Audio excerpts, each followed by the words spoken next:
are two types of people in the world, right? People who like to swim in the great outdoors, lakes, oceans, maybe a river, if you will. And those of us who prefer a pool. Which one are you? Pool? I think you probably think I'm a pool person, but I used to be as a kid because I wanted to swim all day long. But now I'm much more of a beach person. Lay back, take up the sun, maybe just go in for a little, quick dip. That's not even the water part. I like the pool because you can see the bottom. You can know where you're swimming. This year, no matter where you prefer to swim, we're actually running into a pandemic problem, a shortage, if you will. Toilet paper? It's not that. Hand sanitizer? Not that this time around either. We're talking about lifeguards, and that's why water safety is more important than ever right now. So let's dive right in. And if you are heading to a beach or a public pool, maybe the top of your to-do list isn't likely whether or not there's a lifeguard on duty, right? You're busy packing sunscreen, your towel, your snack, figuring out your playlist for the music you'll be listening to there. Very important. But whether or not there will be a lifeguard on duty is a question you might want to ask this year, because water safety may be something you'll have to take into your own hands this summer. Yeah, you may have noticed it already. Pools opening a little later, or beaches that are a bit understaffed, and that's because there is a national lifeguard shortage this year. So here's Wyatt Werniff of the American Lifeguard Association to explain how this happened. Well, we are experiencing somewhat of a shortage, which we blame on the pandemic, because we normally start our training a year in advance, start recruiting a year in advance, and we lost a whole year. Time was lost, and the U.S. Bureau of Labor and Statistics reports that there were around 31,000 less lifeguards, ski patrol, and other recreational protective service workers this year than there were just 2 years ago. And this problem really couldn't have come at a worse time, Tim, because over the last few years, there's been a slow decline in the number of lifeguards getting certified. So the pandemic made this stretched industry worse. And part of the problem is that, being a lifeguard takes specific skills. You were one, Tim. You got to go through a series of trainings, which can take anywhere from 2 weeks in an accelerated program or even up to a month or longer if done just on the weekends. And you have to be a very strong swimmer. So here's Wyatt again to explain that. Yeah, the standard on testing across the United States, as well as in other places like Australia or Hawaii, is a 500-meter swim under 10 minutes. And that, believe it or not, is tougher than some of the special forces trainings that require about 12 to 15 minutes for a 500-meter. So you have to be very good at swimming. I don't think I could kayak that fast. Yeah, I know. You must have been able to if you were a lifeguard back in the day. I was a pool lifeguard at an apartment complex where the deep end was like 5 feet deep. Let's slow down on full lifeguard. Okay, so he's on the kiddie pool. So to entice, though, more people, more skilled than Tim, to return to these lifeguard positions or undergo the training, Massachusetts is amping up the purse. And it's not just all that cool gear that I imagine you might get or the perfect tan. They're offering up a lot more money, Tim. Yeah, the state has bumped up the hourly rate for lifeguards from $17 an hour to $20 an hour. That's pretty good. And head lifeguards will go from $18 an hour to $21 an hour. Also, any lifeguard who commits to working all the way through the end of the season will receive a $500 bonus. State officials hoping this encourages more people to take on this tough job. The raise of pay is being offered not only to increase lifeguard numbers at state-managed locations, but to reflect the essential nature of this job.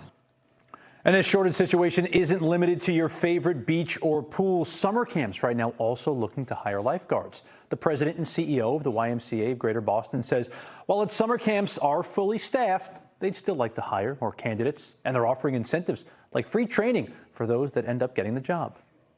The governor lifted all of the restrictions just recently.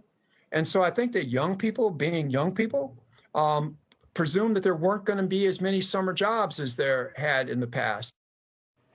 And meanwhile, the shortage is making swimming lessons for children really all that more important. We recently sent our cameras to the Goldfish Swim School in Needham, Massachusetts, to see if there's a run on parents asking for lessons. I know I was. And according to them, there is. They say they're already seeing a huge demand for lessons because just so many families skipped them last year. And they add, with so many things opening up so quickly this year, kids are really eager to jump back into the water, even if they can't swim. Now, one parent we spoke to says she signed her kids up for lessons after noticing a huge regression in their swimming skills. Because they haven't kind of been around pools and their friends, they themselves, I think, get distracted and they don't realize that they don't know how to swim yet. Now, water safety is a top priority for the YMCA. They've dedicated themselves to teaching kids how to swim so that everyone can feel more comfortable in the water. We actually spoke with the national water safety expert with the Y, Lindsay Mondick, who says learning how to swim is really a basic necessity.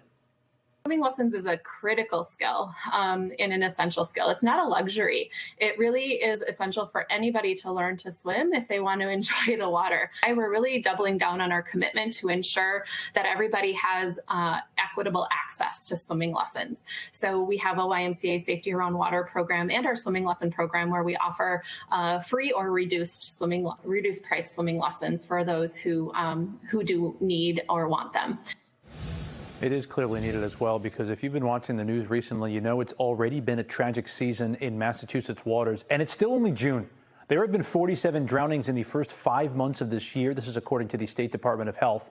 That's twice as many over that same time span as last year. Same goes for the last several years.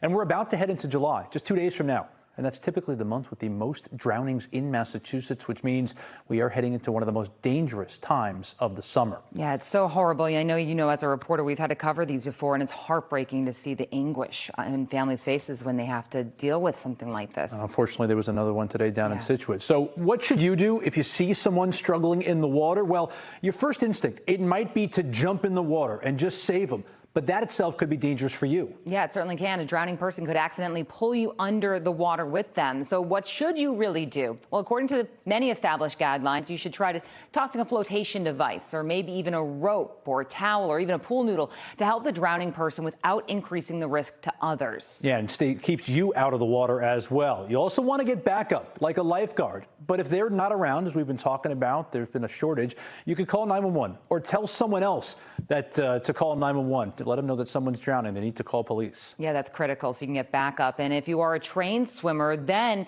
you may be able to go in and assist the person. It's important to approach them from behind, not face to face. So think of this, you're avoiding their arms, which can often pull you under, as we said, as they're panicking. And think of it like a bear hug from behind, putting your arms under their armpits and pulling them upwards so they can safely get some air. That's one of the first things you're taught as a lifeguard, is to make sure you get behind them, because their arms flailing could pull you under. Finally, if there is a life jacket available, put it on, use it. Wearing a life jacket prevents the rescuer from being pulled under by a drowning person or even an undercurrent there. Yeah. Listen, these are all good tips for the moment you're in that crisis. But there are also some other advice to ensure you or someone else that you love doesn't end up in that emergency situation in the first place. Yeah, first, know your own limitations. Don't wade into water really much deeper than your shins if you can't swim. That's critically important. And our friend Wyatt from the American Lifeguard Association also says to use the buddy system as well. Swimming alone can be very dangerous, and quite frankly, it's not as much fun, right? So bring to some people, or at least one other buddy with you. And if you're going to the beach or a pool with other families, maybe there's a lot of adults there and a lot of kids, Wyatt says it's critically important to appoint a water watcher. Designate someone like a designated driver. No distractions, no cell phones, no reading, no drinking, and watch the people around the water. If you have to, trade it off, as assignments. It's a little bit of work, but it's safety. So it should be paramount in your list of things to do when you come to a water area. Is pay attention. You make sure that you're educated, that you have a qualified swimmer to be a water watcher.